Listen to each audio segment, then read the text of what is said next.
I am so happy to be here with you. Um, we have so much to talk about, but before we get deep into the subjects for tonight, let me introduce my wonderful panel. I'm gonna start off with the one and only Jen. How you doing, Jen? Hey, I'm great. I'm so excited to talk about everything that we're going to talk about today. All right, and I'm so happy that you are here. And also joining us once again, one of our returning champs, we have Sherry. How you doing, Sherry? Hi, I'm good. Glad to be here. Thank you. All right, thank you for being here with us. As we said, we have a lot to talk about today. The main topic for tonight, we're going to talk about the Harvey Weinstein situation and about the Hollywood casting couch overall. And and obviously the casting couch doesn't just it's not just in Hollywood. I mean, you can go to any business. It's very prevalent. So, they say I'm breaking up. How do I sound now? Do I sound better? Hello? Oh, okay. I'm still breaking up. Let me do something, and you gotta love live radio. You're still All breaking right. up a bit. All right. What about now? How do I sound? That sounds a bit better. Okay, maybe I was a little too close. All right, so before we get into like our main topic, I wanted to talk. Today is Friday the 13th, and Friday the 13th is one of those days that remains in infamy. It's it's supposed to be an unlucky day, and today there's a lot of stuff that they put online about the day specifically, and of course there's a very famous movie franchise that shares that day, which is Friday the 13th, the Jason saga. Jason Voorhees. And I wanted to, before we get into our main topic, I wanted to ask our panel, have they watched all the Jason Friday the 13th movies? We'll start with you, Jen. Oh yeah, I'm a huge horror fan. I've watched everything. I've even watched the horrible remakes, which we can barely talk about, but I've watched them all. Okay, what about you, Sherry? I think I've seen the first couple because I used to watch a lot of horror.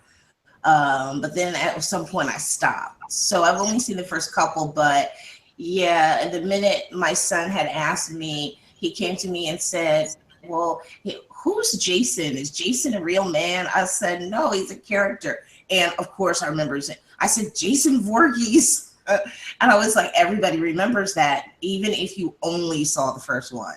So yeah, I remember it. It was great. They had their list, I think it was Watch Mojo or something like that, they listed from worst to best. And they said the worst one was, in fact, the 2009 remake, which I never saw the 2009 remake. But from what I saw, like the little highlights of it or lowlights, yeah, they really took liberties with the Jason character. Okay. They had him kidnapping people. The best part of that movie had to have been Jared Padalecki being in it, because you couldn't possibly help but see him and see Sam. You just couldn't. Yeah, I had to see Sam Winchester in him. That's funny. I didn't even know he was in it, but from what I saw, they had Jason he was kidnapping people. I'm like, what? Jason kidnapping? All he does is murder. And they had he had a lair and all of this stuff, and it looked crazy. So they said that was the worst one, which I thought was pretty interesting because there's been some pretty bad ones. But I think it was the worst because it totally deviated from the source material. I mean, at least all the other bad ones basically kept the Jason story intact, and this one, it just went off the rails. Mm-hmm. Yeah, and then I'll just skip to the first. They had the Jason 4, which was the New Beginning, the one that had Corey Feldman in it. which was I'm sorry, the final chapter. I'm sorry, not the new beginning, but the final chapter, which was supposed to be the end of Jason. And of course, that we knew that wasn't going to happen, right? So they said that was the best one. And you know what? I had to think about it. I would say that one was up there, the new beginning. I thought 4 through 7 wasn't that bad. If you're looking for Shakespeare, then no. But for what they are, I thought 4 through 5 was pretty good. I would say 4. I'm sorry, 4 through 7. When they went to Manhattan. Actually, one of my favorite. Mm-hmm. Oh yeah, go ahead. Sorry. No, go ahead. I was just gonna say one of my favorite crossovers was the Freddy versus Jason, which I know nobody else liked it, but it was such a good sort of return to what makes horror movies and slasher films so tropey to begin with. It was actually fun. I liked it. You know what? I liked the movie. I mean, the movie, like, if you were expecting something truly awesome and Academy Award winning, then you weren't going to get it. But I thought it was really good. It gave the fans what they wanted. It was funny. When they faced off, it was pretty cool. I think it was enough of the face, because a lot of these movies, it's like a bunch of stuff you don't care about, and then at the very end is when the two characters face off. But I thought that they gave it, like, in the middle of the film they had a good fight, and then at the very end was an epic fight, and I thought it was pretty cool, and I thought it went the way that it should have. I thought it went exactly the way it should have, and it was pretty good. I have to say, there was in that movie one of the worst movie characters of all time, and it was a sister too, Kelly Rowland of Destiny's Child. She played one of the most annoying characters ever, and as a black person, I don't normally root for the black person to die in the movie. But I think I was like, please, Jason, come get her off the screen. Her character was so horrible. I was just like, oh, she was so annoying. So, but yeah, that was a good movie. But the 1-7 was the one with the girl with the powers, the telekinetic powers, and I thought that was pretty cool. Yeah, that was pretty good. They tried some different stuff. It was funny though, like, because I haven't seen these movies in a while, and they were showing some of the things in it that I kind of forgot about. And I think it was episode 6. I'm so used to talking about TV shows. It was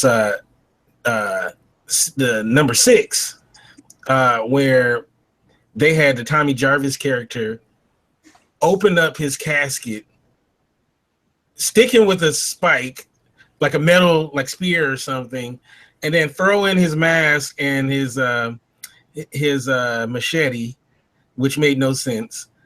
And then, because he's trying to kill him again, even though he's dead. And then, of course, lightning strikes it and wakes him up. And now he has his machete and mask right there. He doesn't even have to look for it. Was that the Jason Lives one? That's the subtitle. I remember that. Jason Lives, yes. So yeah, a little homage to Frankenstein going on in there. It was actually pretty clever when you think about it.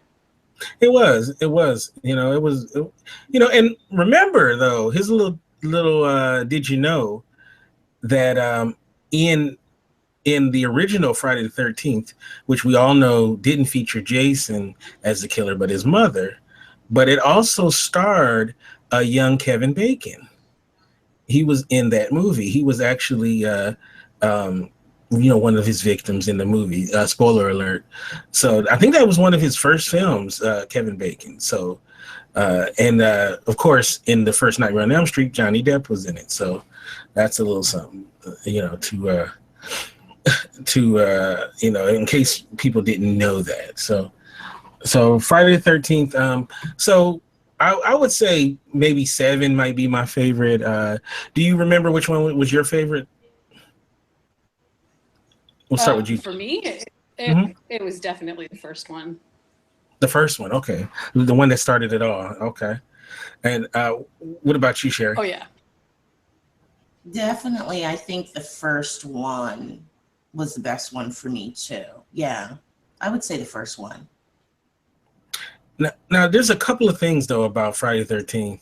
Is you know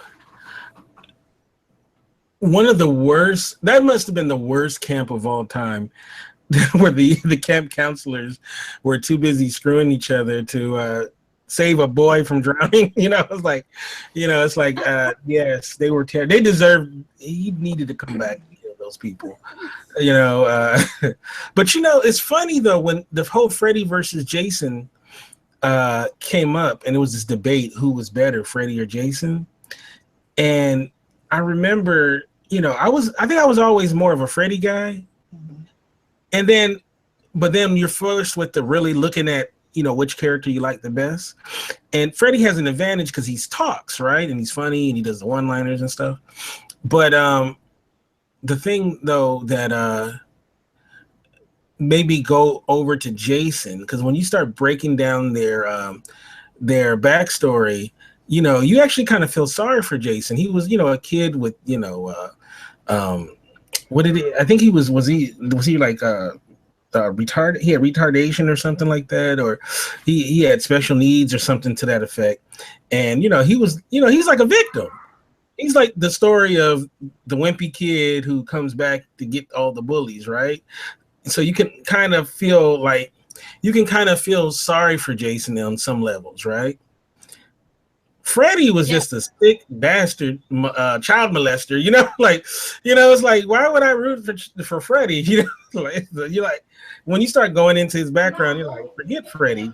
He's terrible. He's horrible. So the thing that separates the Friday the 13th franchise from the Nightmare on Elm Street franchise, in my opinion, is the Friday the Friday the 13th part of it really established the ingrained kind of ideas about, okay, we're going to lay down some foundations for slasher flicks that are going to last for the next 20 something years. And it really did, every single time that formula seemed to pick up on some part of the psyche that was like, yeah, okay, this is how we're going to do it. And A Nightmare on Elm Street went in a little bit of a different direction. They definitely went in a more psychological direction. And Friday the 13th stayed really true to those roots of, yep, this is what happens, then this happens. Any teenage sex is immediately punished by death, gruesome. It's that kind of stuff. Mm-hmm. So in some ways, it was pretty groundbreaking. Yes, and but I would have to say though, my favorite of all the slashers is Halloween.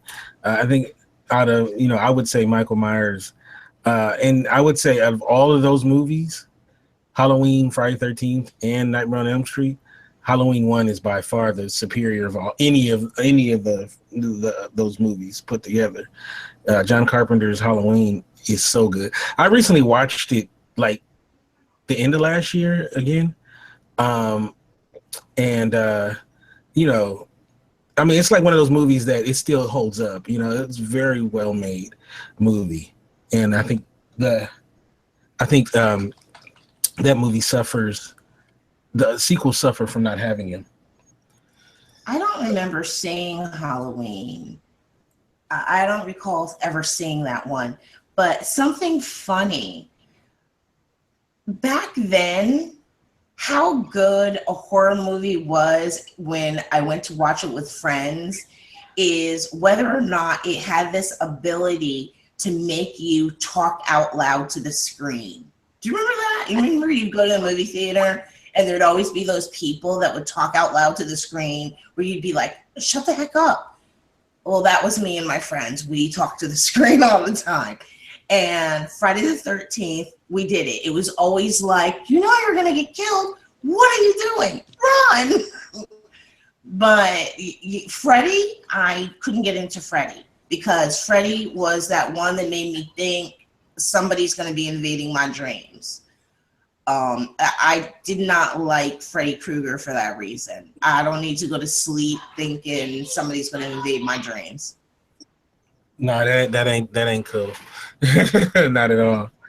Yeah, not at all. But yeah, I had to bring it up because it is Friday the 13th, and so if you guys are listening to this, put in the comment section which was your favorite Friday the 13th movie.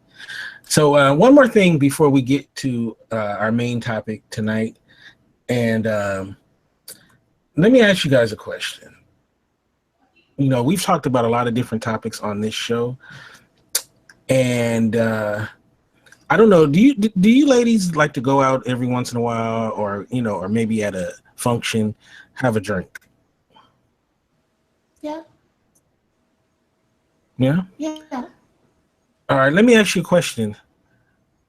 What would you feel if the bartender was not human? It was in fact a robot.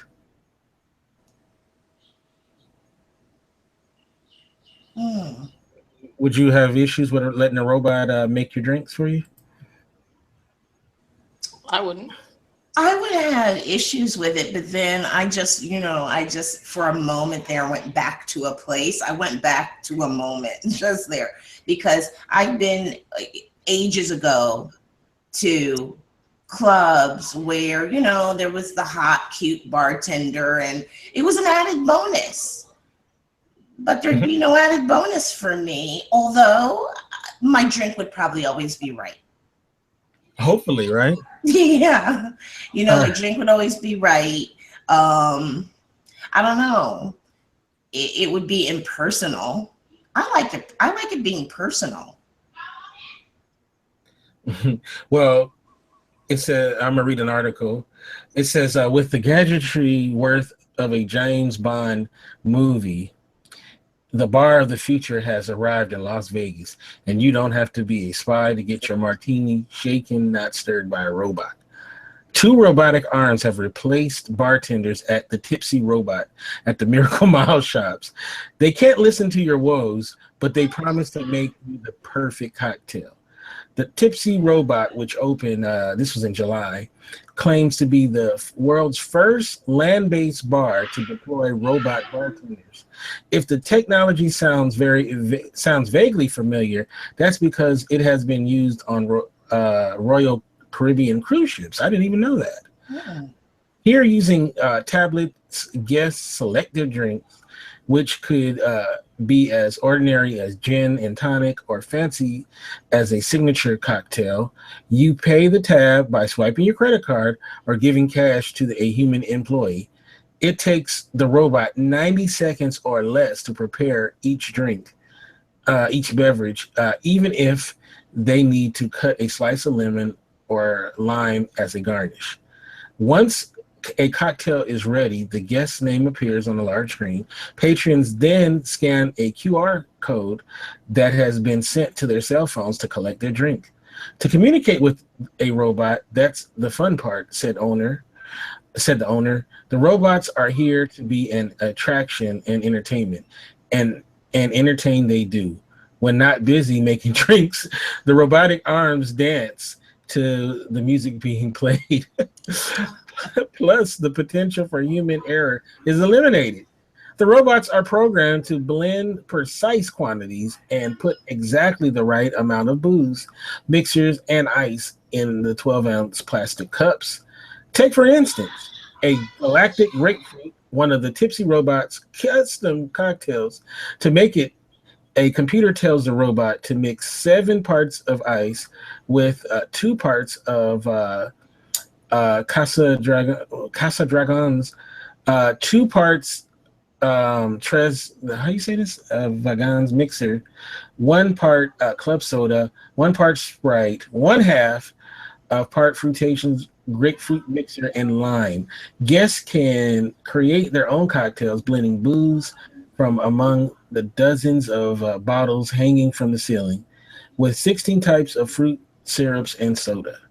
So, now that I've told you about this bar, does this sound like a place that you might want to go, Sherry? Let's start with you.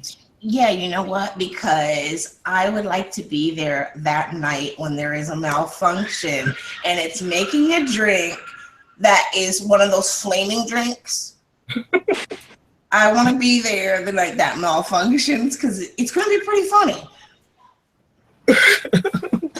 It sounds a lot like Blade Runner meets Cocktail. That's a good one. Yeah, Blade Runner meets Cocktail. Yes. Well, I mean, do you tip though? Like, do you tip the bartender? We were talking about the drone delivering the pizza. Do you tip the bartender, or do you, or what do you tip the bartender? Maybe you just give them a little, maybe there's a dispenser machine where you could put a quarter in and get a little vial of lubrication to tip them. Does it know if you're underage? I mean, I guess that job is done, to get into the place, I guess. So I guess that wouldn't be an issue. But I don't know. I don't know. Let me ask Jen this question. Things are getting much more robotic, right? Like, I don't know, like out here, they used to have parking lot attendants, right? That you would go and you pay after you park. Now it's all automated, right? Uber, we talked about this before. Uber is testing out driverless cars, Uber cars, right? And they say that that's coming like in the next couple of years. You also have we talked about the eye sitter, or I know I'm saying this wrong, but it's basically a robot that will babysit your child. It's like, I kind of feel like we're going into Skynet territory, Yeah. Like, is this the beginnings of a Terminator scenario, Jen? Well, I for a while, back a couple of years ago, I used to rail against all this technology thinking, oh my God, how much more invasive can technology get in our lives? But I don't know, after a while, I just started accepting the fact that, yeah, you know what, this is just going to be the way that it is. So we might as well embrace it and figure out what to do with it and make it better. My only concern, and this sort of has even to do with that robot at the bar, is and I mean, I've read enough Isaac Asimov science fiction to sort of be a little bit cautious and skeptic about this. How far does this technology go to track us? Like, so does the robot at the bar automatically know what we're going to drink the next time it comes in because it scans our retina? And then, could that maybe be used in a court of law later because you said you were someplace and you weren't really there or whatever? That's the kind of stuff that's the kind of stuff that keeps me up at night. Yeah, I don't, I mean, one thing a bartender does too, though, is if you had too many to drink, it will, in theory, a good bartender is not going to sell you any more alcohol. Will will the tipsy robot, will he do that as well? Or will he administer a breathalyzer, against your will or something like that? I don't, that's another thing. I mean, there's a lot to think about. I mean, it sounds cool, but then there's the human cost, because then that's a job that's no longer there, too. So, Kinte, that this, not to always bring everything back to TV or some fictional world, but this is sort of the at the epicenter of Westworld, not quite exactly on the same, but real parallel, like the real world questions of how far does robot technology, AI, really, how far are we willing to let it permeate our entire lives? And there's a whole lot of questions that keep coming up in our fiction, in our TV shows, in our movies, even in Blade Runner, and in Westworld, and in a whole bunch of others. So clearly it is on our minds. We are all thinking about this, even if we're not addressing it every day. We are clearly thinking about it. Yeah, I mean, like you said, that's really awesome too. Westworld, which is first of all, it's a brilliant adaptation of the original source material, which I've been calling for a Westworld TV show for a long time, and I've been calling for HBO to do it, and very few times in life you get exactly what you want. You know what I'm saying? Like, I mean, this is something I've been saying for a long time. I'm sure I did this podcast years back where they asked me what's something that should be rebooted. And I've always thought Westworld was, before its time. And it kind of suffered. The movie suffers from, being way ahead of its time. The things the shortcomings of Westworld. I never did see Future World, but I've always felt like that. And I think that Terminator talks about this as well as The Matrix. The Matrix is like the sequel to the Terminator, So, it's very interesting. And, right now it starts off cute, like Planet of the Apes, right? It starts off, there was no more dogs. So we used apes as pets, and then somehow the apes became our masters, so that's how it always starts out, right? It's look at this cute robot, and next thing you know, he's butchering you in the middle of the night. so we'll see. All right, so that is that, and then we'll put that the story up in our show notes. So let's get to the topic at hand. And this topic is real heavy stuff, and there's so many layers to it. So I'm gonna first start off by this.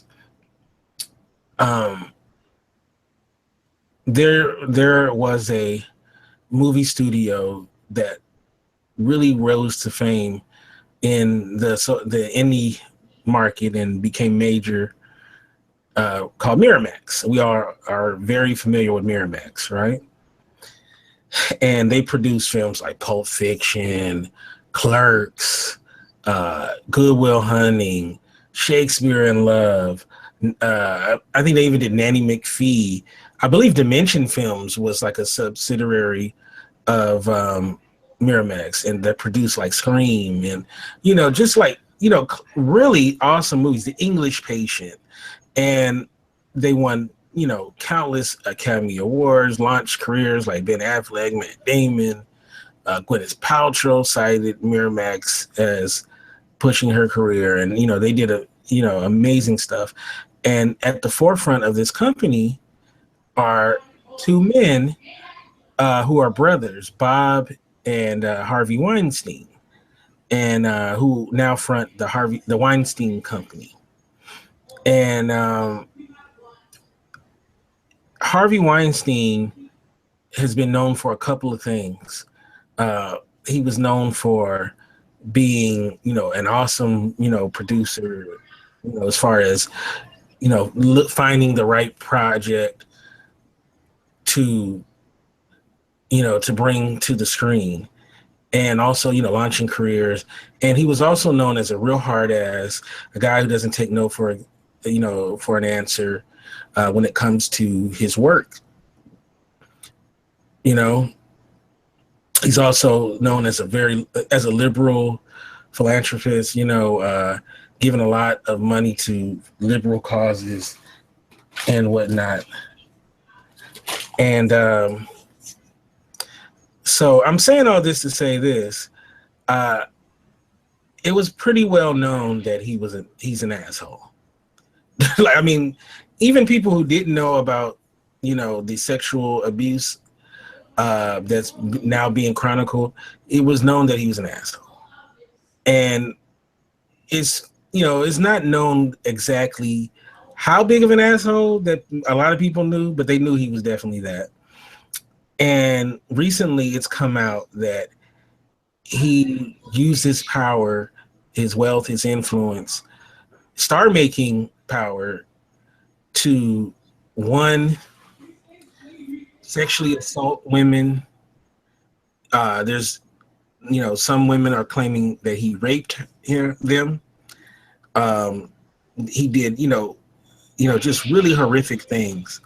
And if you know anything about Hollywood or that business or the music industry or just about any industry, that sexual harassment is one of the biggest problems within the industry. It's one of the things that, that when you go to that industry, that it's a lot of quid pro quo, a lot of if you do something for me, I'll do something for you, and whatnot. And these people are really powerful. And I know that. Do you guys remember the movie Quiz Show? I don't think so. And do you remember the movie Quiz Show starring Ray Fiennes? Oh, you're on mute, Jen. Uh-oh, Jen? Okay, we'll wait for Jen to come back. There was a movie called Quiz Show, and Quiz Show was basically about, it was a game show back in the day, and there was a guy that was on this game show who kept winning weeks after week after week, and it came out later that they basically were giving him the answers, and they were basically, because it made the show more popular because this guy kept winning, right? And when the scandal broke, and this was like a big scandal back in the day. It's a great movie too. These two guys that were producers ended up taking the fall. And so there was like this investigator who was trying to get the studio to take the fall, because it was really they were the ones that were doing it. And they said the reason why they were taking the fall was the public has a short memory, but the studios have a long memory. You know what I'm saying? Yeah. They weren't going to ever forget that they didn't take the fall. So they knew that if they did the they did the time or whatnot, they knew that they were going to get off. I mean, I'm sorry, they were going to get back into into Hollywood. Right. And that scene always resonated with me. Let me see if we can get Jen back. Let's see. I think she's having some technical difficulties. All right. So we'll see if we can get her back. Oh, wow. I sent it like 8 times. The link to get back. That scene always resonated with me because, the public does have a short memory, right? Yeah. Like, look at Trayvon Martin, right? Yep. People that almost forgot about Trayvon Martin, right? No one talks about it anymore. It's almost like that never happened. And so this situation, of Harvey Weinstein, it made me think about this, that all these people knew, all these people were victims, but no one said anything because, they didn't want to lose their place, in the industry. And did you see what Jane Fonda had to say in an interview about it? No, what did she basically admitted that she knew. And she said, well, yeah, I'd heard the rumors. I basically knew what was going on. And when the interviewer asked her, well, why didn't you say anything or try to say anything? She said, well, it didn't happen to me. She said, you have to understand, by the time I found out, she goes, I was old already. She said, he's not into old women. He's into young women. So he didn't make a play on me.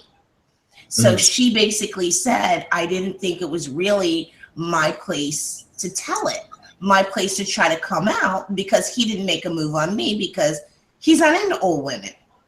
But she did say that she feels bad now that she didn't, and she's glad that somebody did. And now that's why she's kind of standing up and saying, yeah, I knew about it too, but I didn't say anything. So many people are now coming out and saying, I knew, I didn't say anything, for a reason. Mm-hmm. Yeah, because the fear is there. The fear of losing your career and no one believing you and you becoming a pariah is there. And, and other people who have that power, they kind of look out for each other, so you do it to let's say you out Harvey all right, then the next guy who has that power is not going to hire you because, because that's not how we want to operate. Let me see. Jen, are you there? I'm here. Oh, there we go. So we're talking Can you hear about me? yes. Now we can hear you. We're talking about Jane Fonda saying that she knew, and she regretted not saying anything about it. Wow. But Jane Fonda, that's way back in the day. Yeah, but she said that her excuse was age, because she said at the time that she found out, she was already older, an age that Harvey Weinstein does not go after. And so what she's saying is she didn't feel it was her place to tell it. It wasn't her story. She wasn't the victim. So she used the excuse that she felt it wasn't her place to tell. It wasn't her place to speak up, that whoever was his victims needed to be the ones to speak up. Wow. See, this is really complicated. On the one hand, it's so easy to, well, I don't want to say easy. None of this is easy, but on the one hand, you have to be careful that you don't sort of move into victim blaming. And, everybody's got sort of their own agenda. And I don't even mean that it's just everybody has their own set of sort of the way that they have to behave in order to maintain their own integrity. But then, if your livelihood is depending on this, if there's something else going on, it's so easy to sort of sit back and judge, but it's so hard to sort of be in the middle and decide, hey, what was really going on? The one thing that I will say that I think is really different is that without dragging a whole bunch of politics into stuff, but we have a lot of people at the very top of our government who behave in a way that seems to suggest that being sexually inappropriate with people is okay. And I don't just mean the very top. I mean, there's always a scandal. There's a scandal every year about people being sexually inappropriate. And we as a society seem to just accept that and go, oh yeah, that's those crazy government. Those are those crazy senators. Those are those crazy House, whatever. That's wrong. As a society, we have to stop saying that stuff. And I'm not saying that it takes anything away from what happened with Harvey Weinstein, but he's super high profile. This stuff is happening every day to people all over the country, and they don't have the same kind of voice that people in Hollywood do. That is also what she did say. She said that you can't really just talk about Hollywood, because she said this is going on everywhere, and she started talking about this is an issue everywhere in every industry. Men having this power, and I can't remember how she put it. She put it very nicely, but she did say, let's not think that it's just a Hollywood issue. This is going on in other areas. It could be a dentist and a dental assistant. It could be a clothing store, a manager, and a cashier, but that is true. This is going on everywhere. It's just worse probably in the entertainment industry. Yeah, my thing too about that is, I get what they're saying and I agree. And, I even said it in the intro, but, but in this case, we are talking specifically about Hollywood. So, you know what I mean? So I think sometimes when they do that, they kind of do that to kind of deflect the conversation. I mean, you can do, of course, it's in all walks of life, but it's specifically a huge issue within Hollywood. And, and I think we want to focus on that specifically, because if any, young lady, sometimes not so young lady, who's been in the business for a minute, the vast majority of them have stories, of being either groped, assaulted, or just, something, happening to them that definitely should not have. And it is so commonplace, we just kind of accept it, in a way, because, that's how the nature of the beast. And people like Harvey Weinstein, of course, he's not the only one, but predators such as him, they feast on this. That's one of the reasons why they like to be in this position. Do you know what's the I don't know if you've ever seen Charmed. I can't remember the actress's name. Rose, which one? Rose McGowan. Yes. Now she's the one that did try to speak up to say that he raped her. And no one, I guess, at the company would listen to her. And she had some type of script that was supposed to be being picked up or something. And something happened with that. But she actually did try to speak up. It didn't seem to hurt her career, her trying to speak up. But maybe that's only because it didn't go anywhere. You know what I mean? Her trying to speak up, literally, she wasn't ever, it didn't make it into the media. It was never heard. And so maybe that's why it didn't hurt her career.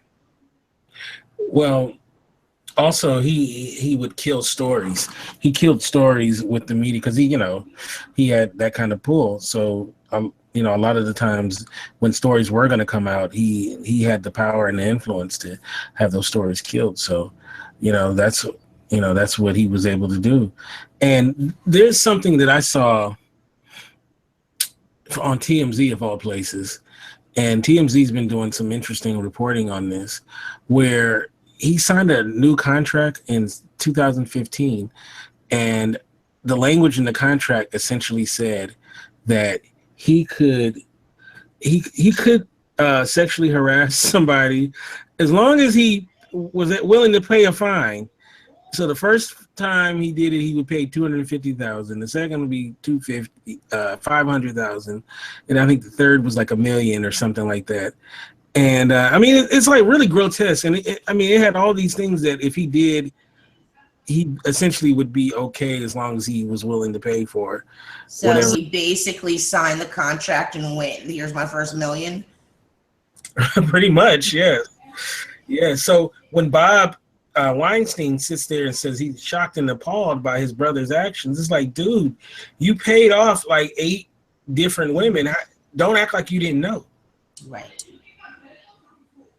Don't act like you of course, of course you knew what your brother was doing. It's not a situation like, like myself where I haven't talked to my brother in like a year. You know what I'm saying? Like you work directly with your brother. You are entwined in his business. You guys started a company, a multi-million-dollar company together, $1 billion company together. Yeah. So listen to that. Yeah, that's what bothers me the most about this story. What bothers me the most about this story is actually the story of the board.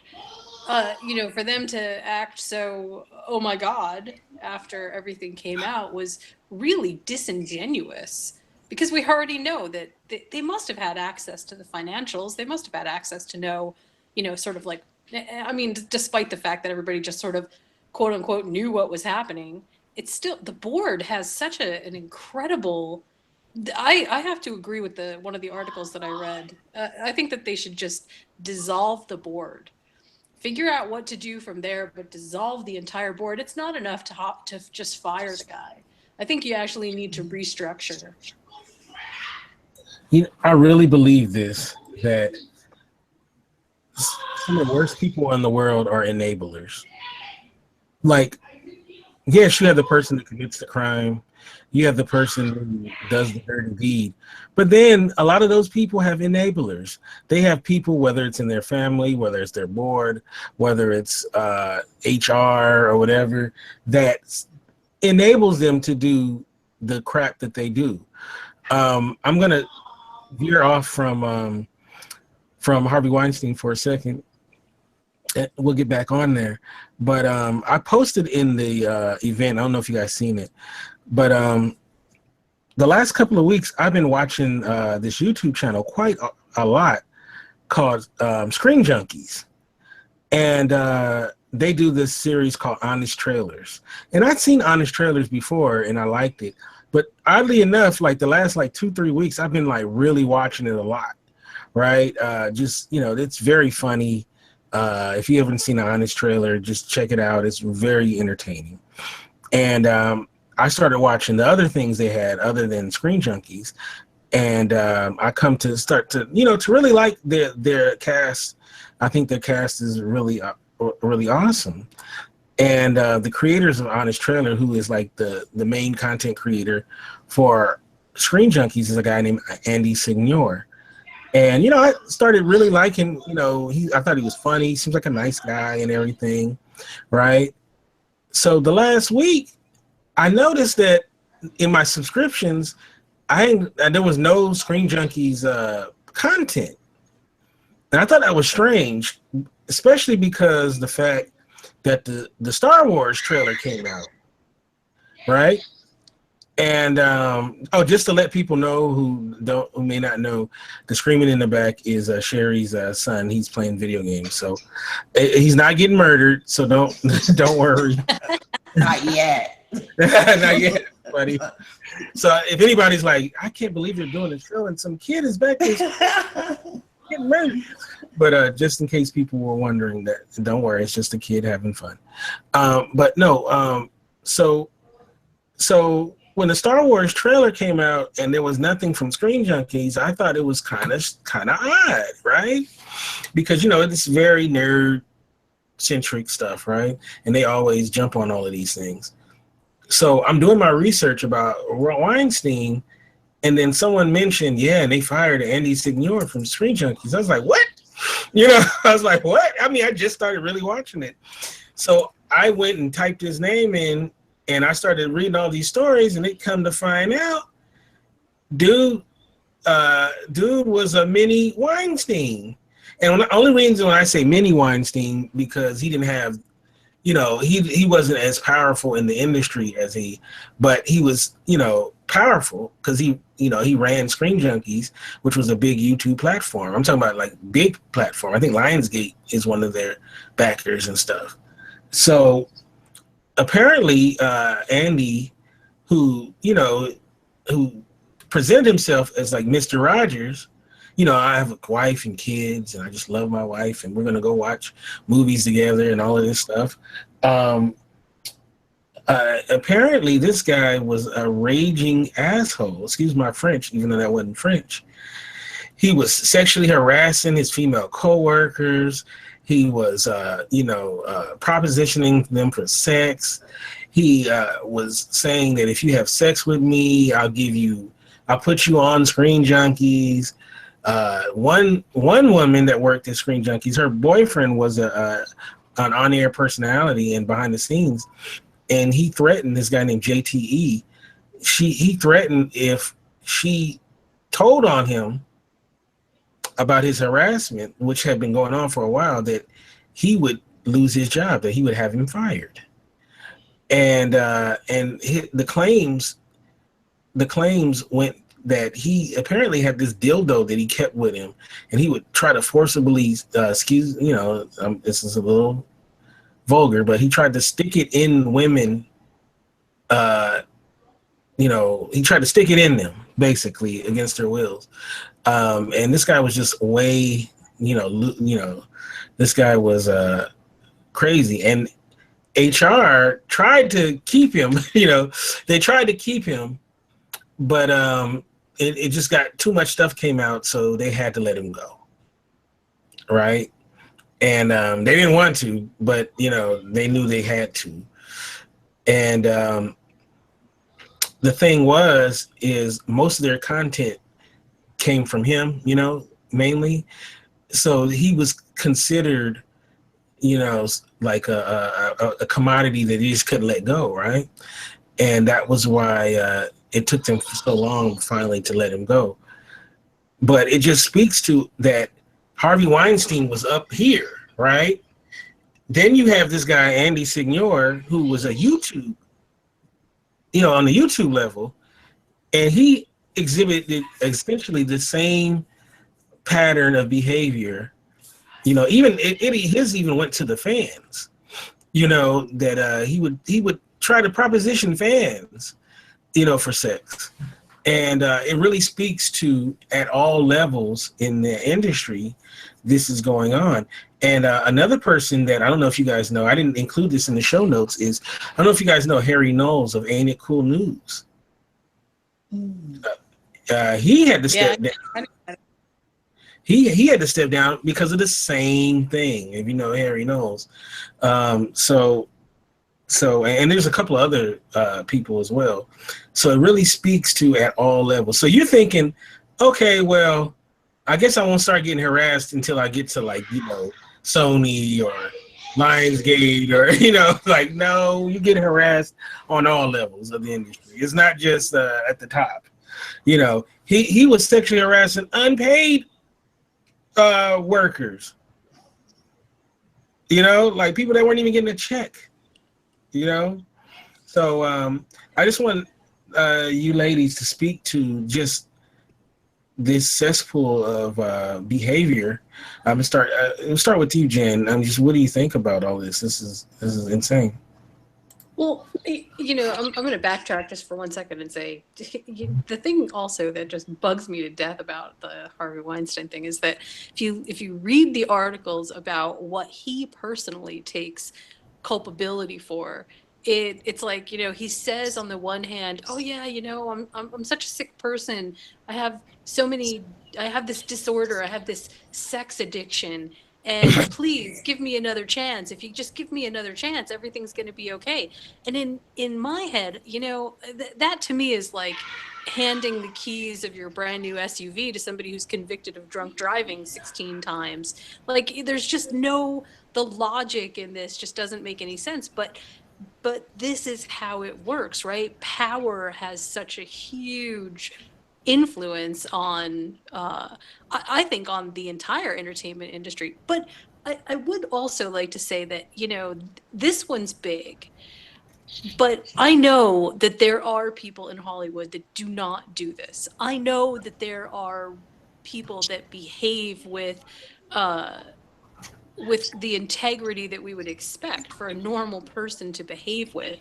So before we sort of trash all of Hollywood, I feel like it is important to say that although this is really prevalent, it's not like every single person is involved, but we don't hear about the good stuff. We hear about the bad stuff. And I think that is really important. I mean, I don't know. I'm trying to explain sort of why this is so troubling, because it doesn't feel like there's any end in sight. There's no way to sort of, you can't stem the flow of this because it's already happened. It's already in the past. There's so much, but maybe we can stop it from happening now. Maybe we can stop, when people sign contract, like you just said, he signed a contract that basically said, oh yeah, okay, it's okay. It's all right if you sexually harass somebody as long as you're willing to foot the bill. Wait, what? I mean, that's pretty bad. And please don't take me laughing, people that are listening, as me not being sensitive to it. It's one of those situations where you gotta laugh to keep from crying. You know what I mean? So, but it's just so crazy. It's just one of those things where it's like it's so insane. You don't even know how to even deal with it. It's like some things that our president says. You just like, what? If you read it on paper, you're like, what? And then when you hear it out of his mouth, you're like, what? It's like, it's like, well, one thing is, exactly how he feels. He does say how he feels, so you don't have to guess. But going back to this situation. Well, yeah, that's true, too. We did hire a president where before... hire a president. We did elect a president where before he was elected, we knew some of the things that he'd said, womanizing type comments, even womanizing type comments directed towards one of his own daughters. So we kind of knew he was a creep, and he still got elected. So it's almost kind of like, well, what does that say? We elected a president that we knew was this womanizing, sleazy creep. Yes. Okay, now that I said that on air, are the men in black going to come to my door? No, because like it said so much now. I think they just would be so busy getting everybody. So, but no, definitely well said. And the men in black is after you anyway for other reasons. Yeah, I know, right?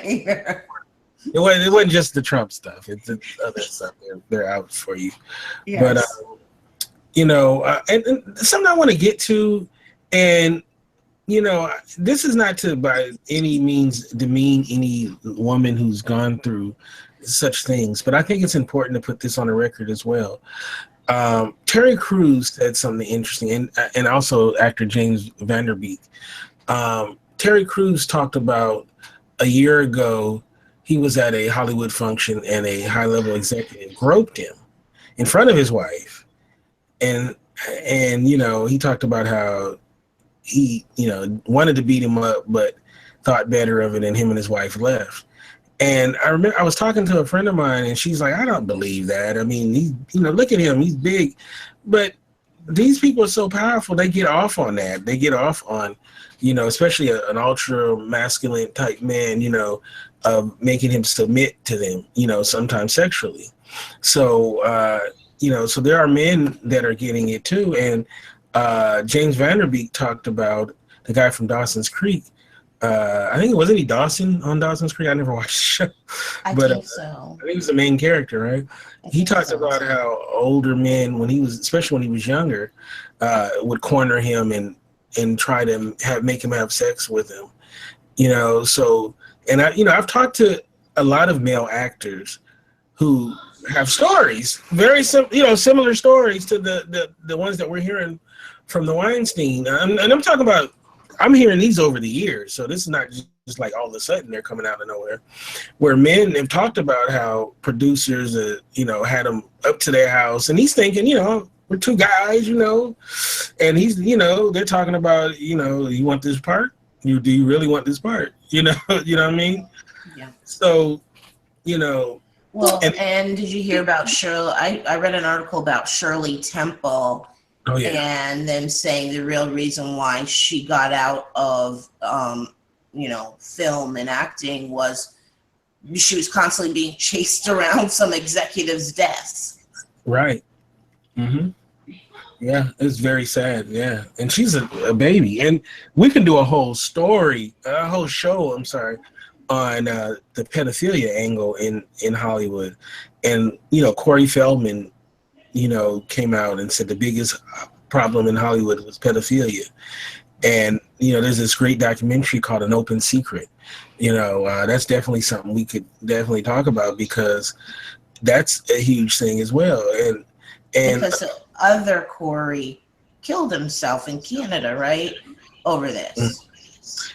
He's claiming that. I think his parents or his mother, I believe, doesn't want to say that's what it is. But Corey, I could see Corey knowing stuff that his mother may not have known, So, and I don't see, they were so close, and they were, I would really seriously doubt that he would lie on his dead friend. You know what I mean? Right. So, yeah, but I'm not surprised though. It's rampant. The thing is, and that the reason that this matters between men and women, that, men can be just as subject to this as women, is because, again, this is all about power. It's right. This is not some deep, dark, it's not a sex addiction. I guess that's again, I just go back to this over and over again. This is not a sex addiction.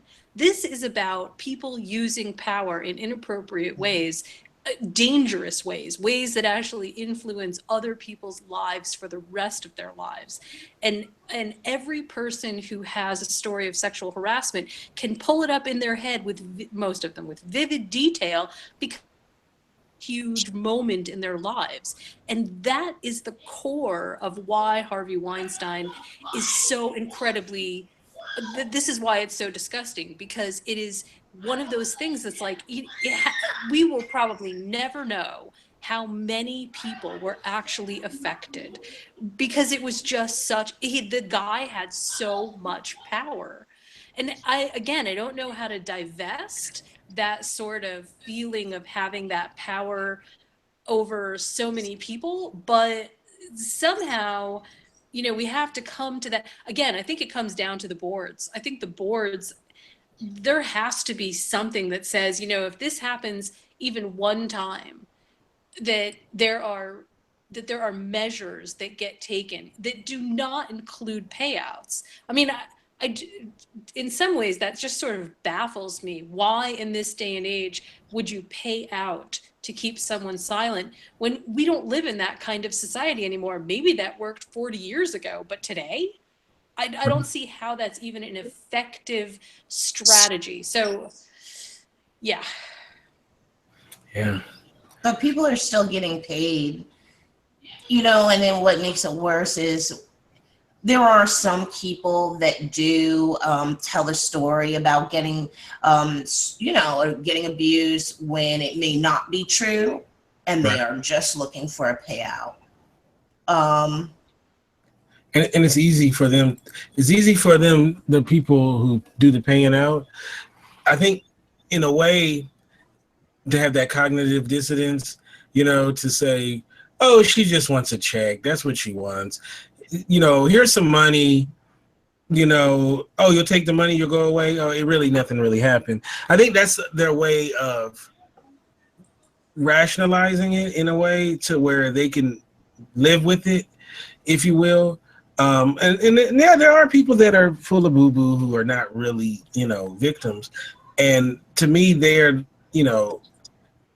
they do more harm to actual victims, because if it's ever exposed, their lies, and then it makes the, actual real victims less believed, because then people always want to use the exception to the rule to disprove the rule. You notice that?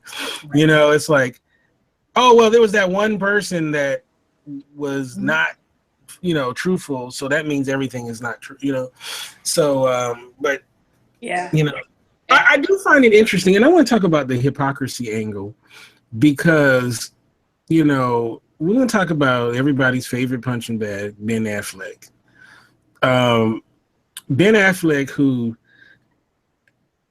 I think he needs to have a surgeon pull his foot out of his mouth, because I swear his foot is always in his mouth, and he's always doing dumb stuff. I mean, just for a guy who seems to be pretty smart guy, a talented director, he's an excellent director, not one of my favorite actors. I don't think he's a great actor. He's been in some stuff I thought it was great. I thought he was great in Hollywoodland. He just keeps getting in these situations where you have to look at him like, is he playing with a full deck? The issue with his, cheating with his maid, for example, which to me that goes along with that Weinstein type behavior. Who has, it's a power dynamic, right? You run the household, you're a wealthy man, and then you have the maid, much like the Arnold Schwarzenegger situation. You have also the fact that when he did that special with Skip Gates, and they found out that he owned slaves, he tried to have that squash. They just made the situation even worse. You have to realize that stuff is going to come out, right? And then he takes a moment to bash Bob Weinstein, where I find it very hard to believe, of all the people that worked with him in Hollywood, that Ben Affleck did not know. Because Ben Affleck was very close to Harvey Weinstein. And you know how those good old boy clubs work. You know what I mean? Yeah, I know. Yeah. I don't believe it. I never believed it. Yeah, I And don't Rose believe it, but McGowan put him on blast. Remember Rose McGowan said, "I came to you and told you." mm-hmm. You know, Yeah. so don't act like you're sitting there acting like you're shocked and surprised and appalled. You know, Rose McGowan, and I believe her. I believe her. I believe what she's saying, that she explicitly told him they had conversations about it, and you know, he obviously chose to not do anything. So, you know, you started to say something, Sherry. I'm sorry. Yeah, I was gonna say it's funny that as you were saying everything about Ben Affleck, you know, I never liked him. I always got bad vibes from him. So from a personal perspective, there was something that I don't know. I don't like him in movies, and it's not that he's not talented. There's just even more to it than that. There's just something that always struck me as, I don't know, just not right about him. And I don't know why, but I never really thought he was a decent person. He's not genuine. Like, he doesn't come off to me genuine. You know, like some people wear their heart on their sleeve and you could just tell the kind of person they are. Like Mark Ruffalo, I would be surprised if you found out that he was not who he appears to be, right? Yeah. You know, he seems like a real stand-up guy. Like if someone came out and said Ben Affleck murdered 10 people, he was like a closet serial killer, I know this is extreme. I wouldn't be that surprised. Like, he seemed like he got a dark side. You know what I'm saying? I don't know if it's that extreme, but I'm just saying, like, you know, like Mark Ruffalo, for example, if they said, you know, he didn't kill like 18 people, you know, on the weekends, he was murdering, I'd be shocked, you know? Yeah. Ben Affleck, he does have that, he does give me that vibe. And, you know, like I said, I don't dislike him. You know, I think he's a talented guy. I like his stuff. You know, definitely as a director, The Town was amazing. You know, Argo was great. But it's something like you said, there was something that always didn't sit well with me. And even going back to like the J-Lo stuff, and you know, and then this recent stuff with his soon-to-be former wife, you know, he never sat well with me. And you know, the whole thing with Kevin Smith, you know, how he distanced himself from Kevin Smith. I don't know if you guys know about that. The director Kevin Smith, who basically birthed him and Matt Damon. Like, literally, Kevin Smith is the reason why Matt Damon and Ben Affleck are where they're at. If you go back to early, you know, Kevin Smith continuously put Ben Affleck when he was nobody. When people would say, why do you keep putting this guy in your stuff? Kevin Smith always believed in Ben Affleck. I saw him on TV programs. This is before he was a star. Said he will be a star. I believe in this kid. When they wrote the Good Will Hunting, no one else wanted to do it. No one wanted to put them in it. He championed it, got it made for them. Right? Right. And Ben Affleck, this is how he thanked him. You know, he distanced himself from, you know what I'm saying? Like, you know, once he got big, you know, to me, that speaks volumes of how a person is. Now, he might have done something we don't know about. You know, I don't know. But just from what I can see on the outside, because he speaks even with that, Kevin Smith speaks so highly of Ben. Even the fact that he goes, you know, he just doesn't mess with me no more. You know, but he still talks him up. You know, he's like proud of him. He's proud of his success, even though, you know, it is what it, like I saw something that was so, and I know we're off the subject, but I've been wanting to talk about this, and then we'll get back on it, because I know the comments it'll be like, hey, you off the subject. But I saw something that was so pathetic. I saw Kevin Smith, who's doing a sequel to the movie Mallrats. That was like one of Ben Affleck's first starring roles. Literally dang near begging him to do a 10-second cameo in the movie because because all the other cast is coming back for the movie, and he's literally like, man, all you got to do, you know, we set it up. You can shoot it at your house. You know, like he's like begging him to do a little cameo in his movie. I'm like, you know, it's bad stuff that you make. You know what I'm saying? Like, you owe that man your life. You know? But you know, sometimes people are like that when they know they owe you. You know? But and he never says it though. He never says when they ask him, he always says, you know, he'd have made it, you know, without me, you know, even he lying. No one believed in Ben Affleck, but Kevin Smith was the only person that believed in Ben Affleck. I don't think his mama believed in him like Kevin Smith did. So, but I run into people like that before. So there are people who are like that where they're cool with you while you're helping them, but then once they made it, it's not that they're hating you or anything, but they're like, oh, okay, I got it now. Okay, you can let me go. You can stop holding my hand. I got it now. And sometimes if you go back to them at that point and say, hey, help me out now, they'll basically tell you, hey, you're so smart. You helped me make it. Help yourself. There are people who are like that. And yeah, I mean, I've had people do that to me too. But yeah, sometimes a person is a nice person and they have integrity and wouldn't turn around and talk bad about them just because they did that. You know, I think the thing specifically with Ben Affleck, but with people like Ben Affleck, is that when you are in the public spotlight, you get a certain amount of credibility. And if you start eroding away at that, you know, 1 chance, 2 chances, 3 chances, baby. But when you really start eroding that base of, yeah, you're a credible person, or you seem disingenuous, you lose it. And it's really difficult to come back from. So, you know, I know that this is one of those like super specific things to being up or having a public profile. It's not always that you are a bad person. It's that you behave in a way with the public that says you can't trust me. Or 1 minute I'm going to tell you one thing and the next minute I'm going to tell you another. Or I am just going to behave like a bad human being. And when you do that stuff, whether it's intentional or not intentional, there's only so much forgiveness that you can get out of the public sphere before that's gone.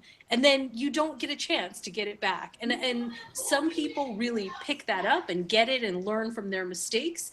And some people just continue on that same road, like Ben Affleck, of, hey, you know what? I don't really care what you think about me. I'm just going to go ahead and do this stuff because this is what I want to do. Like, he just doesn't seem to learn the lesson of your star power only goes so far. It does not excuse you from being a good human being. Right. And, you know, and Matt Damon, he's had his faux pas too. And we're all human, right? We do things that, you know, we make mistakes and do things that are not above board sometimes. But, and you know, Matt Damon's definitely stuck his foot in his mouth as well and done some things. But, you know, I get a more genuine feel from Matt Damon than I do Ben. And I think a lot of, like, one thing you can definitely look at is their paths post Good Will Hunting. You know, like, the choices that Matt made were way smarter. You know what I mean? Like, it was much more smarter than Ben. You know, he went definitely a much better route to get to where he's at now. And but, you know, like I said, I don't dislike Ben Affleck. You know, I thought he was great as Batman. And it was not saying much, but you know, and you know, I'd like to see, you know, him do more, you know, great work, because I know he's talented definitely to do it, but this is not a good look. He should have kept his mouth shut. You know, like, because then all those videos started surfacing of him being inappropriate and all of that stuff, and you know, it's like, you know, when he groped the girl, and then he's doing the thing with the reporter and stuff like that. So, you know, my thing is, you know, unless you got a clean record, you probably should just be quiet. You know, like, you should just be quiet. You shouldn't, you know, you shouldn't chime in, or at least come clean. You know, like, you know what? I've done some things I'm not proud of. You know what I'm saying? At least, you know, get ahead of it, you know, just in case some, you know, some people start coming at you, you know. But you know, yeah, you act contrite, right? I mean, like you actually give right. sort of contrite whatever it is. You act in a way that says, hey, you know, I'm actually worthy of some forgiveness here, and you don't go off and sort of double down on everything that people are. And again, you know, it's being in the public spotlight. I have to highlight that because average human beings, as we go along in our everyday lives, we know each other pretty intimately well. But when you are in the spotlight, people don't know you. They don't know you personally. So again, you know, you get a pool of sort of like, you know, here's how many gold stars you get. And once you use up and tarnish those gold stars, remake a name for yourself. Mm-hmm. Now I want to step away from my bashing of Ben Affleck segment of the show. He's getting it already a lot, so I'll just leave that to the rest of the internet.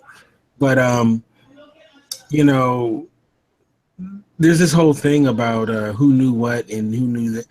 And, you know, I know George Clooney's come out and he said that it's not fair for people to accuse people of knowing or not knowing or something. And I'm like, yeah, it is. It is. I think it is fair because, like I said, to me, the enablers, the people that sat up there and drank cocktails with him while he probably was telling about what he was doing, you know what I mean? There should be a witch hunt for those people because to me they're just as bad. You know, those I'm are not sure though. Do you actually do the witch hunt for them? I mean, or I mean, because okay, what if you were in the position where you could back somebody up because you knew something? You're like, oh, okay, this happened to you. Okay, and you told me that I'm gonna have your back too. And now I'm out of a job too. Now I'm never gonna work again. Now I've been blacklisted. Now I may be okay, as the type of human being I am, I may be okay with that. I may actually be okay with that because I may be feeling like, okay, even though I'm never gonna work in Hollywood again, I know I did the right thing. But do you really think most people would do that? See, I wasn't referring to people in that position necessarily.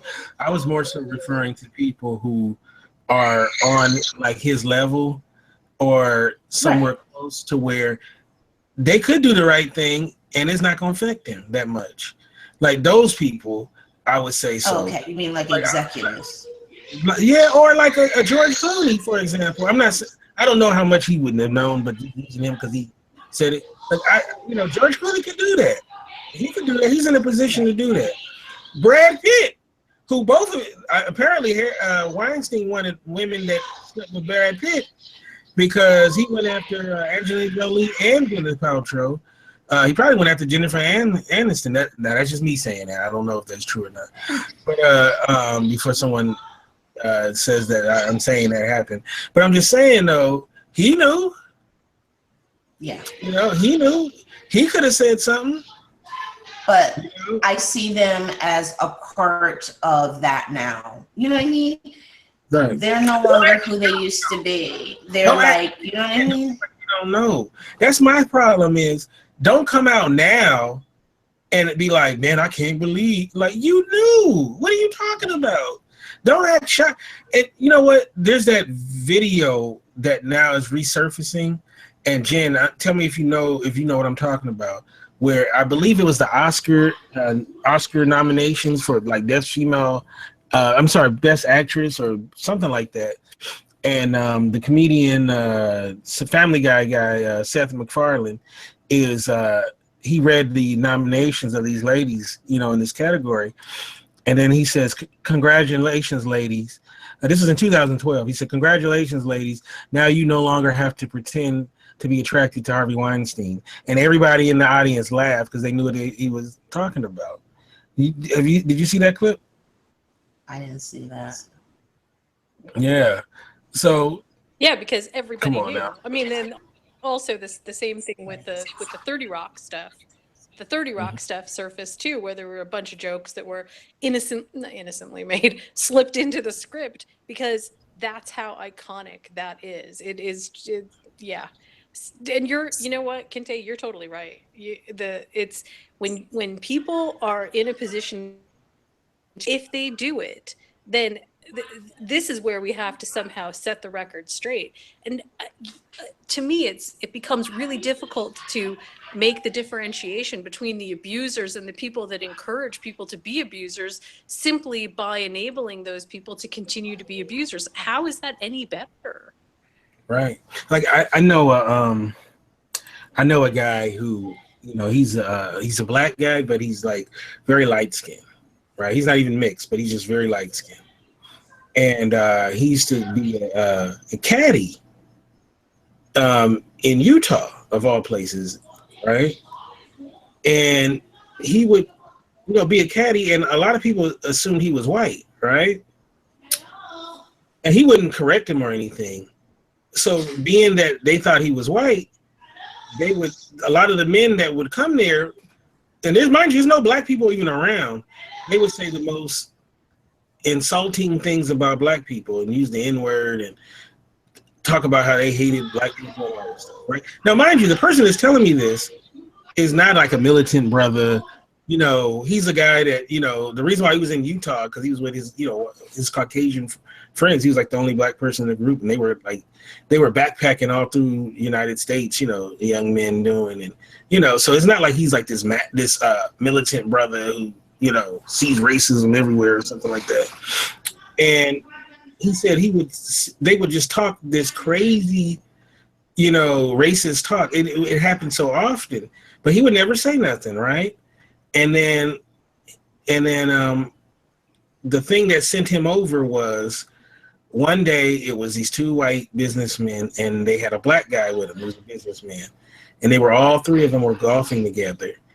And when he was like go ahead because his ball was hit ahead or something like that, then they would say those horrific things about the guy they were golfing with. The guy that, when they were all three together, they acted like they were best friends, right?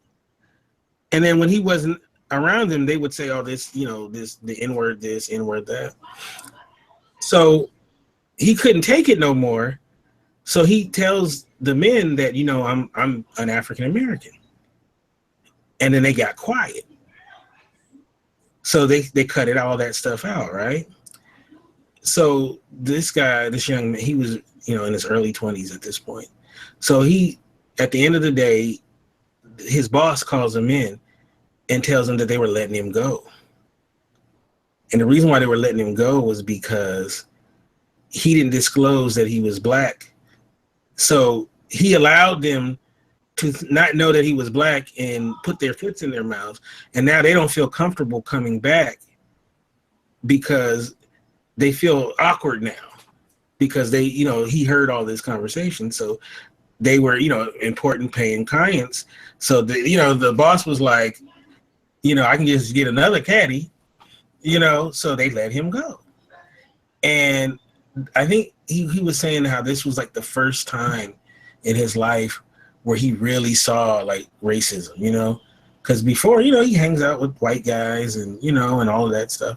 So what I'm saying is, I don't know if the guy that ran that place felt the same way, probably did, but he looked at that situation of, now mind you, they told him, it's not like he told them, he didn't even mention it to his boss what the situation was. They told them they were saying racial stuff, around him. And he was more offended that he didn't disclose that he was black. And that's what got him fired. You know what I'm saying? So who's the worst person in that situation? Those people who, was saying those vile, horrific things, or the person who enabled them because he wanted their money. See, me, I don't want people's money who are disgusting like that. You know what I'm saying? I'd rather not have their money, Right. you got to make a line in the sand and say, you know what, certain behavior, like I don't want to be friends with someone who thinks like Harvey Weinstein, that stuff is okay. You know what I mean? I don't want to work with them. I don't want to be in their movies. I don't want to, hang out with them. If a man thinks like that and who has that kind of power and abused it in that way, that's not somebody I want to be involved with, Right. And you have to take that kind of mindset and approach. And I understand you have a lot to, it's one thing, when you have millions of dollars potentially on the line, your decision making is obviously going to be different. But if we can create a climate where that stuff is not cool no more, like I'll give you an example. Mothers Against Drunk Driving. You guys remember that? Oh yeah. Now, I'm not saying there was a time where it was, absolutely cool to drink and drive, but times were different. Drinking and driving wasn't necessarily the horrific thing it is now, right? Right. I'm not saying people don't drink and drive still, but I'm just saying there was a time where it wasn't seen as bad. Now, if you're at a party and your friend is staggering and trying to make it into the car, you're gonna go crazy, right? Right. Yeah. Because the way that was changed was there was a push by society, by Mothers Against Drunk Driving, to say, you know what, this is such a problem, we have to make a stance. Mm-hmm. And although it didn't eradicate the problem, but it's a lot different, wouldn't you say? I would say definitely. I mean, it's changed. It's a lot harder for people to, even up on the those billboard type signs when you're driving down the highway and it tells you if you suspect that somebody that's driving near you is drunk, there's this number you can call, this 3-digit number, right? So yeah, a lot has changed because groups like Mothers Against Drunk Drivers, I remember the high school I went to, there was this car that was like totally beat up and burnt out that they had sitting near the front lot of the school, that some kids that were driving drunk had gotten to an accident and got killed, and they had that sitting up there with this sign on it, don't drive drunk. So I do remember back when I was in high school, the push was really big, really huge to stop drunk driving. That's right. And yeah, eventually it did take effect. It did take hold. I mean, it took a little while, but it did take hold. But, and I do think something needs to be done. Definitely. I mean, because people shouldn't be allowed to feel like this is just the nature of it and they can get away with it. Right. Click it or ticket, put on your seatbelt, Right. Also, another thing too is the movie What's Love Got to Do with It? The movie What's Love Got to Do with It changed domestic violence a lot. It was a movie. Think about it. Jen, have you ever seen What's Love Got to Do with It? About Tina Turner? What? Have you ever seen What's Love Got to Do with It about Tina Turner? I think so. That movie changed the way we saw domestic violence. Now, I'm not saying there was a time where it was okay to beat up your wife. I'm saying that it wasn't like now. You know what I mean? That movie came out, it totally changed the perception of abusive people, like it made you like a monster if you laid your hand on your wife, Now, like I said, it didn't eradicate it, but it changed the way that we thought about domestic abusers, like there was no reason to lay your hand on your wife, right? That was acceptable. This is the thing that I hear most often. What I hear most often is people say, well, there's no way for us to eradicate, get rid of, deal with, whatever, what's going on in Hollywood. That's out of our control.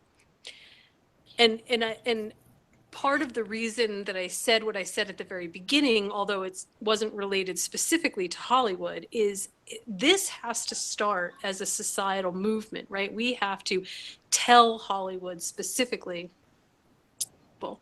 And very similar to our talk the other week, the only way that we can do that is by saying it with Pocketbook Matters. If a film gets boycotted, it's not just the bad press that kills, the studio, that makes the studios uneasy. It's the amount of capital that they then have to put into defending whatever it is that they're defending afterwards. And if we as a culture said, look, when these things happen, if you guys don't address it, this is what we're going to do. We're going to not, we're not going to see your films. We're not going. And I know that there is a lot of implication to that, but it is so important that our entertainment not be at the expense of young women and men at any age. It is so inappropriate that our entertainment is done at their expense. I'm all for putting yourself totally into your craft. I'm all for taking some risks and, maybe you break your hand. I don't know. I mean, there are some real consequences to doing some stuff in Hollywood, but one of them should not be having to subject yourself to abuse. And the only way that we are going to fix that is by saying to the people at the very top, this does not fly. And not only is it not acceptable, but we can't accept it whole cloth. And again, like you said, it starts somewhere. MAD started. Do you remember those red little things that you used to stick on, the red ribbons you stick on your car? Mm-hmm. Awareness has to be sort of the biggest part of how. And so in that way, man, God bless Twitter.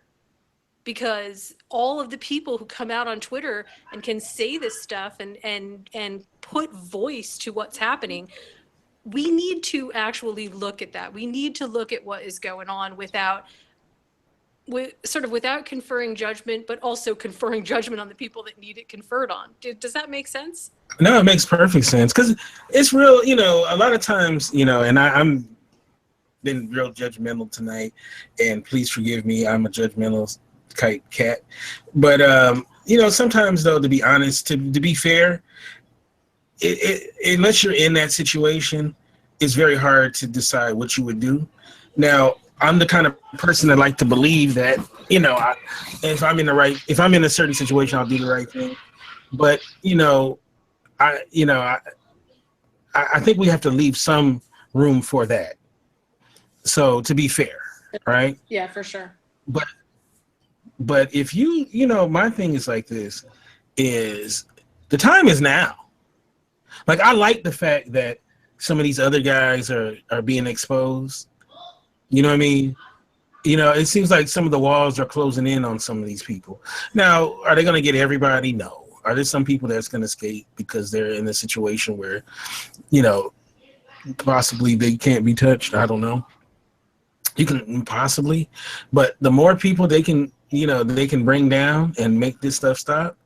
And what I would say to men who don't see this as an issue, because there's some guys out there who, they think it's much to do about nothing or whatever they may think, is think about it selfishly. Think about when you release your daughter into the world.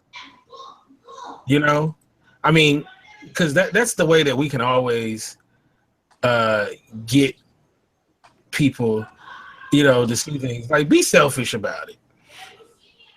You know what I'm saying? Well, I for a very long time been that person that felt that Hollywood and that whole area, that whole thing, whether you call it Hollywood, the entertainment industry, was the devil's playground.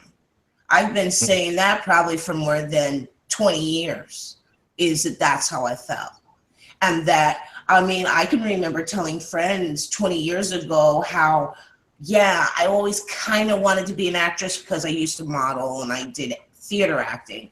But I used to tell friends, I just don't know, because I know really what's going on there.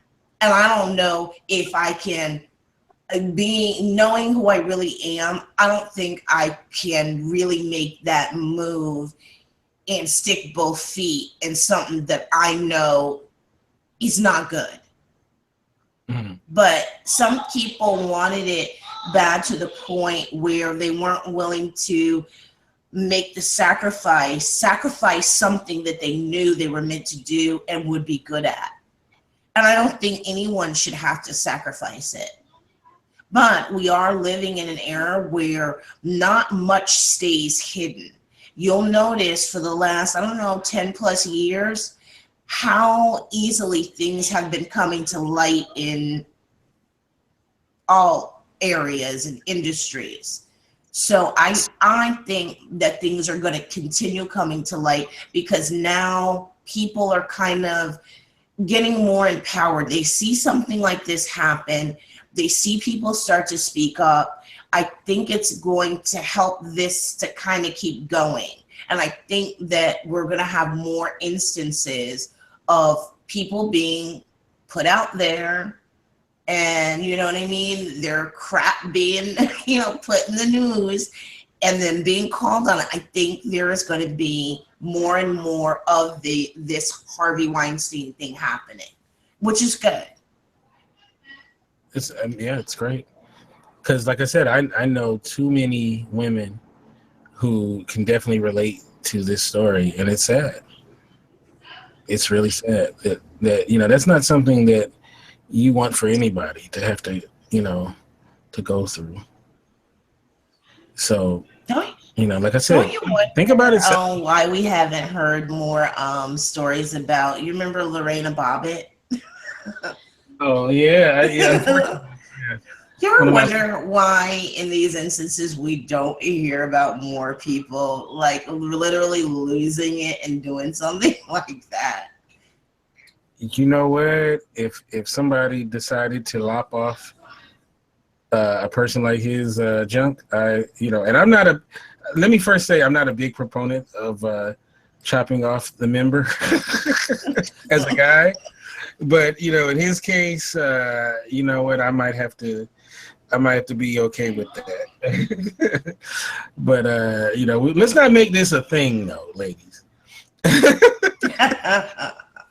Let's not make this a thing, lopping off the low member. No. But I am surprised that something, for as long as this has been going on, that something crazy like that hasn't happened. I don't mean specifically that. Because women and especially women that need high, powerful men to do things for them are lulled into that sense of, if I do anything, pardon the pun, I'm screwed. I'm in trouble. If I don't do something, if I do something, whatever it is, and it's that compromising attitude. It's the attitude that we give our kids when they're growing up. This is the reality of how we are as a society. We have to change that too. We have to tell every single girl that is growing up who aspires to be an actress and a model that kind of behavior is not acceptable, that they can be empowered people to take control over their own body.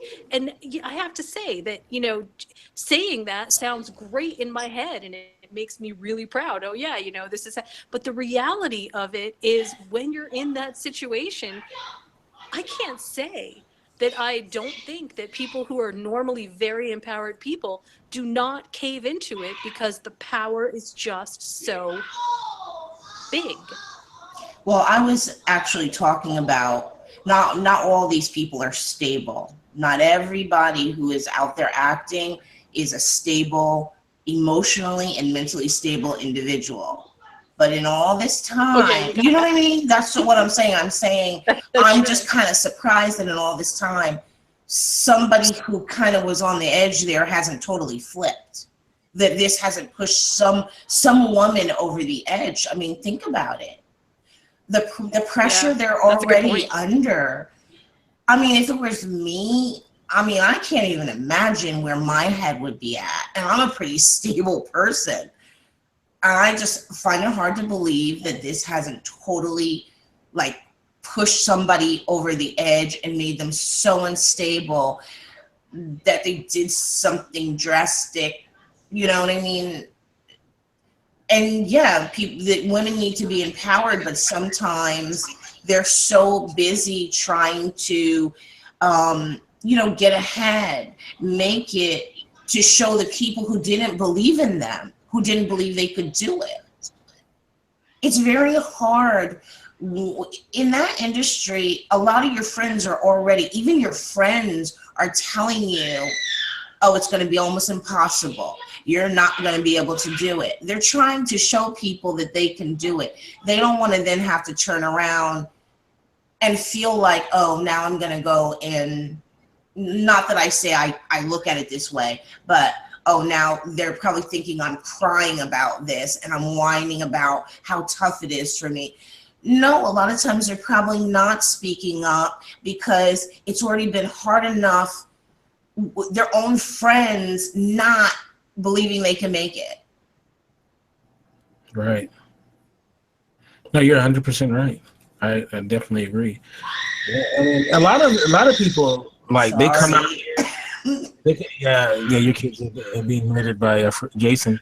No, a lot of times people come out here with $3 in their pocket. They come from Idaho or wherever, and they have no choice but to make it because a lot of times they have no place to go back to. Right. A lot of times, like you said, the family is. They think, when they left, their family's like, yeah, we'll see you in, in about a month, you'll come back, and they don't, they have no choice but to make it. So that's a very desperate situation. And I always say that Hollywood is not a meritocracy. It's not a situation where, like, if you're a doctor and you go to college and then you go to medical school, chances are you're going to become a doctor. You're going to get a job at a hospital. Hollywood ain't like that. You could go to the best schools and study under the best masters, and you may never really work. And it's all about who you know. It's all about who you, the relationships that you forge. And, if you can get a cheat code,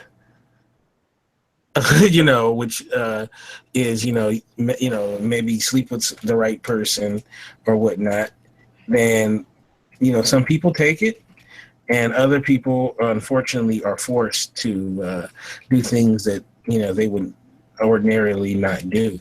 And it's very sad that that's what the case is, but, like I said, it's not just Hollywood, of course, but that's what we're talking about today. Do you think that women that go to Hollywood that are willing to do it, willing to sleep with somebody to make it, are making it harder for the ones who are getting abused and don't want to be abused? You know what I mean? That's a great statement too that you just made, because I believe, yes. Because let me make something clear. There are women who are totally fine with sleeping with someone to make it, in all, not just Hollywood, of course, but in all walks of life. And if you tell them,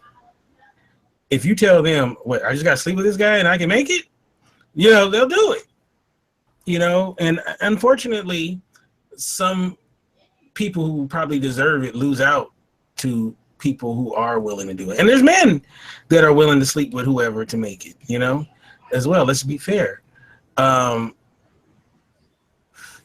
doesn't help at all, because what ends up happening is it just sets up this pay for play situation where it's not based on merits. It's based on who you know and who you below, And it's unfortunate that the girl who just comes out here, the guy who just comes out here, who just wants to work for what they have, unfortunately, a lot of times gets left behind, and it's really sad. Right, but the issue underneath is nobody is just entitled to Yeah. use power play over another person for sex.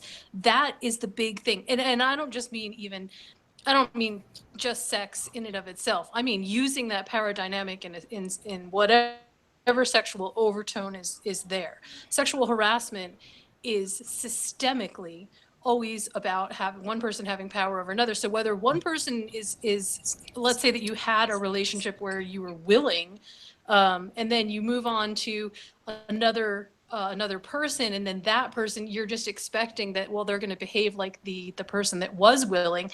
It's that sense of entitlement that we have to fix. We can't change the fact that some people are willing to do anything for anything. And that shouldn't be any part of this issue, because the issue is all about whether or not you are entitled to take advantage of your position to put another person in a vulnerable position. Ramifications of that's the issue. Because I think this gets muddy. Yeah, of course not. But everybody, I think, kind of, we know that this isn't how all this should work. We know that nobody should be in the position to do this. No matter what sex is, what's dealing with what sex. You know what I mean? No one should have this kind of power over person, no matter what. That's why it is good that it's coming to light. I do think it coming to light, like it is this time, I think it will continue to happen. I really do. But yeah, I mean, you do have to try to empower people not to go this route, to be strong enough not to go this route. Well, we also got to mention something too. I know how the male psyche works, right? And I believe Chris Rock used to do a bit on this. Men, oh man, my phone look kind of strange. Sorry about that. Men want power. Men want money. Men blame to get women. So that's like our end game. You know, like Chris Rock used to say that if we could still pull women and live in a cardboard box, we would. You know what I mean? So there's this mentality that we have, is like we want to be powerful so that we can use that power. I mean, I'm not saying all of us want to do that, but I'm just saying, like, we want that power because women are attracted to power, right? I'm talking about not even from a sexual harassment thing, but you know, women do like powerful men, right? And so there is a mindset of accumulating power so that you can use that power to either get women, in his case, and to compel women to have sex with him.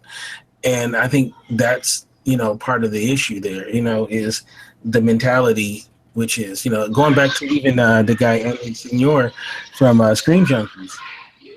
He, you know, is this nerdy guy who got in the position of power, and he was like, I'm going to use this power to get me.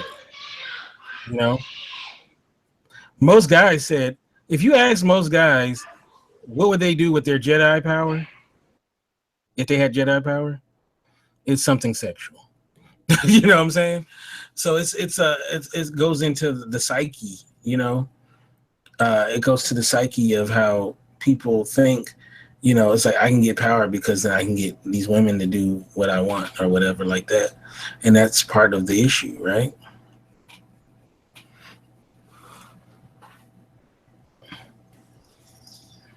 Uh-oh, did I lose you? No, I'm here.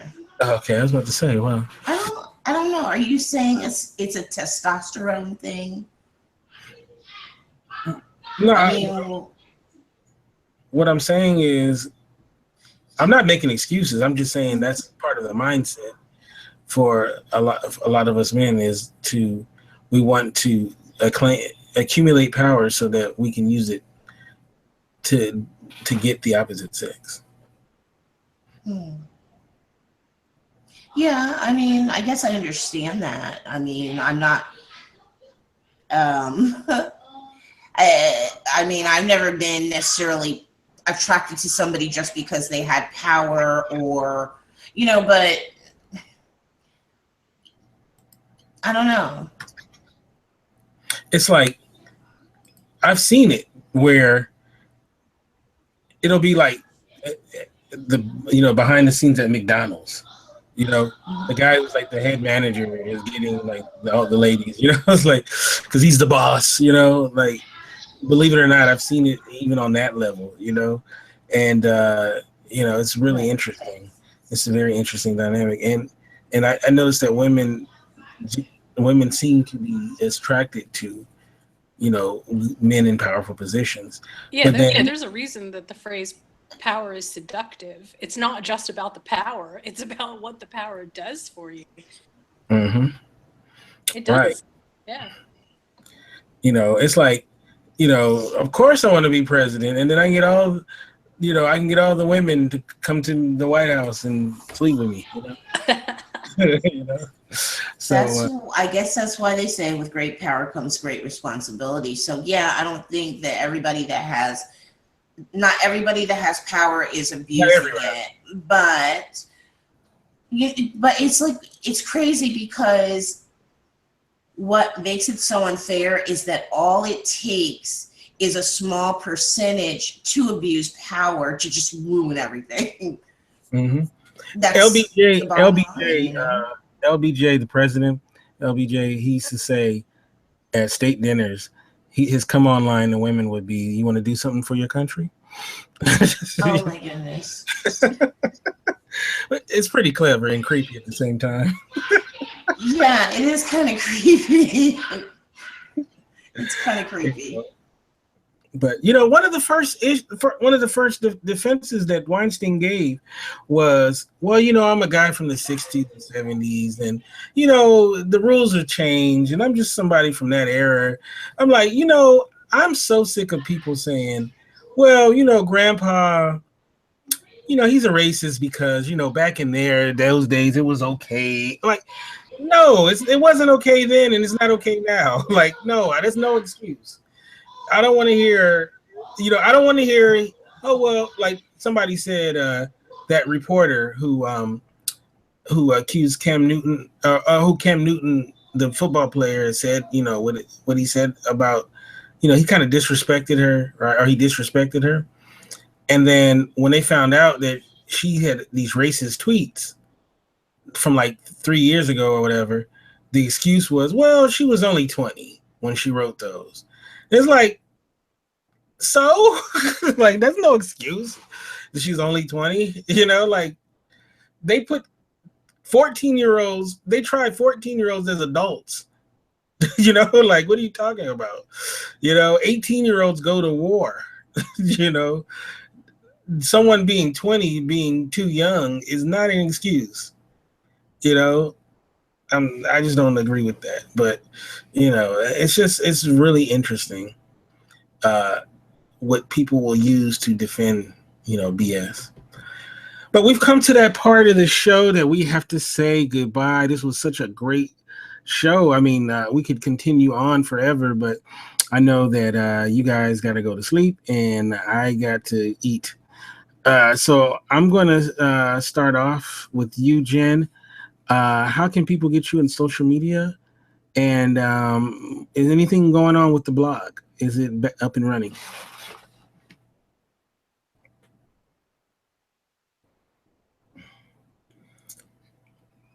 Jen.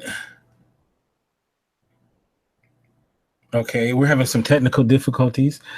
Sherry, are you there as well? All right, so we're having technical difficulties. That's what you gotta love live radio. So I'm going to say goodbye for both Jen and Sherry. Thank you so much for coming on the show. You can get me at Kente F on Twitter.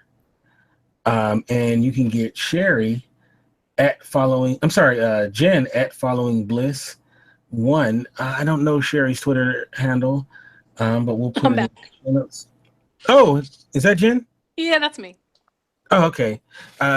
Real quick, tell us everybody how we can follow you and tell us about the blog. Is the blog ready to go? Well, it's still in active production, so I've got a bunch of new articles up there, but I'm adding a whole bunch more. That's criticallaughs.com, 2 L's. And you can catch me on Twitter at followingbliss1.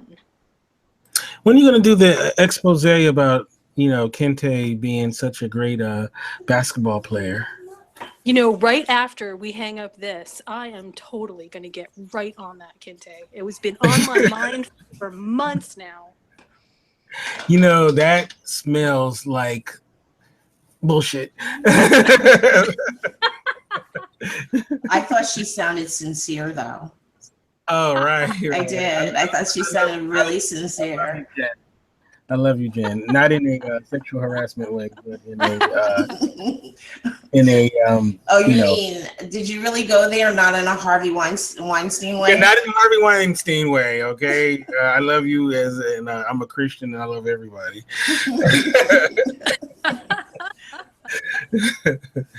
All right, Sherry, how can people get you on social media? And also, too, are you going to... it's funny. Every time I say also too, I have somebody who always gets me for saying that. So, okay. So how can people find you on social media? Plus, when is your podcast coming back? I'll answer the latter question first. Actually, I don't know yet. I haven't figured it out yet. But I'm hoping within a month or two. You can find me at sherryspeaks.com. Or on Facebook, facebook.com/Iam.SherryAndrea. I think that's it. And you could just, I'm Sherry Andrea everywhere. So if you just put in Sherry Andrea, on whatever social media you're on, that's what it is. And can I get a quick reading, real quick? Will my Dodgers defeat the Chicago Cubs in the LLCS? I think it's going to be the Cubs winning. You know what? You don't trust this lady. She doesn't know what she's talking about.